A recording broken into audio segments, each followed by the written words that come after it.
What I'm showing you here is a prototype of a part of what we hope will one day become Madingley OD, that is Madingley Model on Demand, an interactive web service that lets you create different experiments and scenarios, run the model for those scenarios, and then interactively examine all the different outputs in various different ways.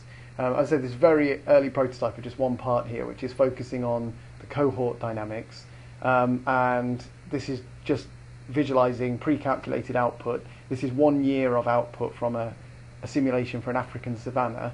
In the simulation, the model's been run for 100 years to allow the ecosystem to settle down, and then we've recorded the state of the ecosystem at 12 different 1 month time steps, and it's cycling through that here. So if you try this service out, the first thing to do is auto scale plots, and then you'll see the following view. Let me just turn the time cycling off a second. So in this chart here, you can zoom in using the mouse wheel or using the pinch gestures on a touch device. Each of the circles here is what we call a cohort, a packet of identical organisms, and there are typically between 1,000 and 5,000 cohorts for each location where we run the Madingley model. And it helps to colour these by functional groups. So the green ones here are herbivores, the red ones are carnivores, and the yellow are omnivores. And then they're plotted in this space here where the x-axis, where you can choose what that is, but at the moment the x-axis is what's called the adult biomass. That's a genetic, sort of fixed trait of the individuals in a cohort.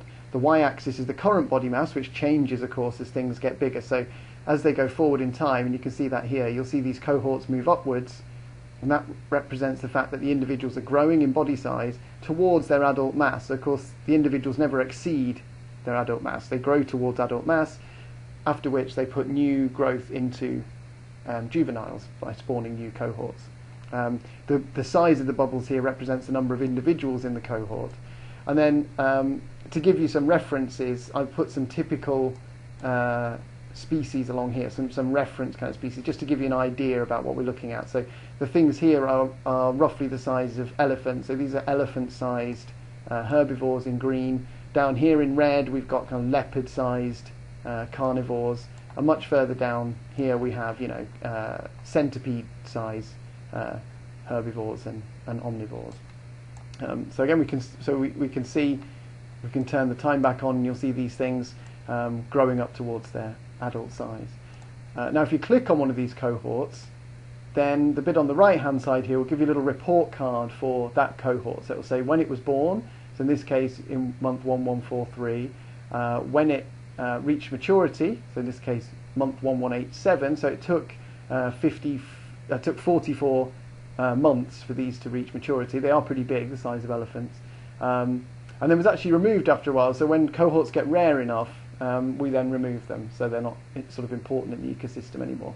And then this is showing their growth through time. So this particular one, for the 12 months that we recorded, had already reached maturity, so just sat at the same body size. This is a survival, and you see that although there was no growth of the individuals, the population size did decline for those individuals. Okay, so you can see there are a lot fewer individuals left at the end there than at the start. So they're still dying at a decent rate. And so you can do that for the other cohorts through here, and you'll see if you pick something, say the size of a fruit bat, like a fruit bat-sized omnivore here that was born in 1197 but actually matured 5 months later, and then you can see the growth there throughout the 12 months. So actually grew significantly. This is on a log scale, so it grew significantly throughout that time, and again a significant reduction in the density of the individuals through mortality. Now, if we want, we can actually... Oh, and then I should explain these things here. We auto-scale the plots again. This is a histogram where we're for each of these positions here, so each of these adult biomasses, adding up the total density, the total number of these individuals in all of these cohorts within a certain size bin. And so this is giving you an aggregate view of the ecosystem, and this is the size distribution here in terms of adult size, and this is the size distribution in terms of the current body size.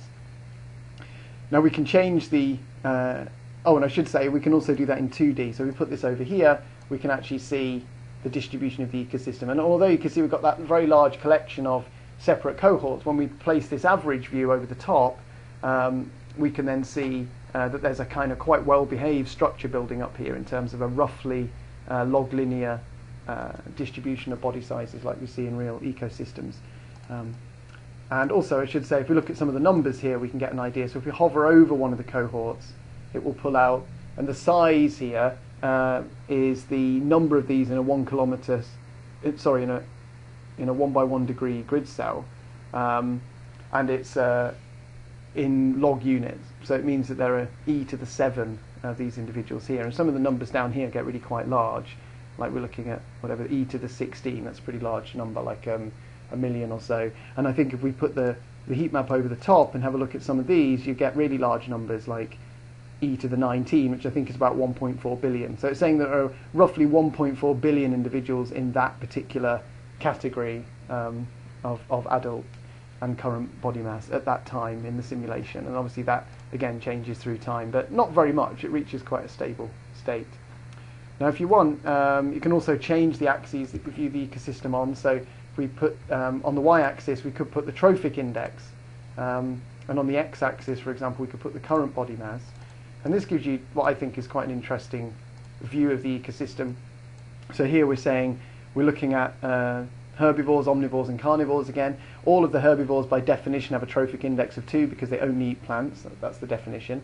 The omnivores have an index that is 2 if in practice they only eat plants, and 3 if they only eat animals. And obviously, as omnivores, they're somewhere in between. These ones here are a bit misleading because the new cohorts, for technical reasons, are given a 2.5, so you kind of have to ignore those. We'll have to fix that problem at some point in the future. And we can see we get this structure building up where some of the omnivores really are effectively herbivores, but some of them are eating a much richer content of meat, all the way to a few that are just eating other animals. But this has this kind of funny pattern against body mass, which actually changes through time as well. So the omnivores opportunistically switch between plants and animals through time. Whereas if we look in the carnivores, obviously by definition, the ones with 3 here are carnivores that are only eating herbivores, and the ones that have a 4 are carnivores that are only eating other carnivores. And we can see there's a strong body mass structure here which doesn't change very much through time. So the largest carnivores are just eating other animals that only eat animals, and the smallest carnivores are primarily eating animals that eat plants. And all of that stuff is just emerging from the model. I think that there's not much more to show at this stage. As I said, hopefully we're going to expand this visualization step of Madingley OD so we can see some things like aggregate trophic structure and so on more clearly. Oh, do you know what? I just remembered something. Silly old me. You can also have a look at some of the emerging food webs here. So when you click on a cohort, in yellow we show the things that cohort is eating, and in red the things that eat it. And obviously we're looking at current body mass on the x here, so the things that it eats are primarily smaller than it, and the things that eat that cohort are larger than it, and that obviously changes through time as the cohort grows. I should say at this stage we're actually only visualizing, I think, about 1 or 5% of the food web, because for each time step we got something hideous like a half gig's worth of data about the food web, because with 5,000 cohorts you end up with 25 million potential feeding interactions, so it gets pretty big with all the details that go along it, like with the amount of carbon that's actually moving along each of these tracks. But we can see that each cohort forms a kind of bow tie, where it's a link between many cohorts that are smaller than it and many cohorts that are larger than it, and that's how energy and material moves up through the ecosystem. Although with each feeding interaction there's also material that's lost down to the soil. So as I mentioned, this is part of what we hope will become a larger, kind of more dynamic website where you're able to run scenarios and then visualize the results in lots of different ways, and this is just looking at one of them, and even this isn't quite finished yet, but I thought I would rather share it with you at this stage than not. So okay, I hope you enjoy playing around with it.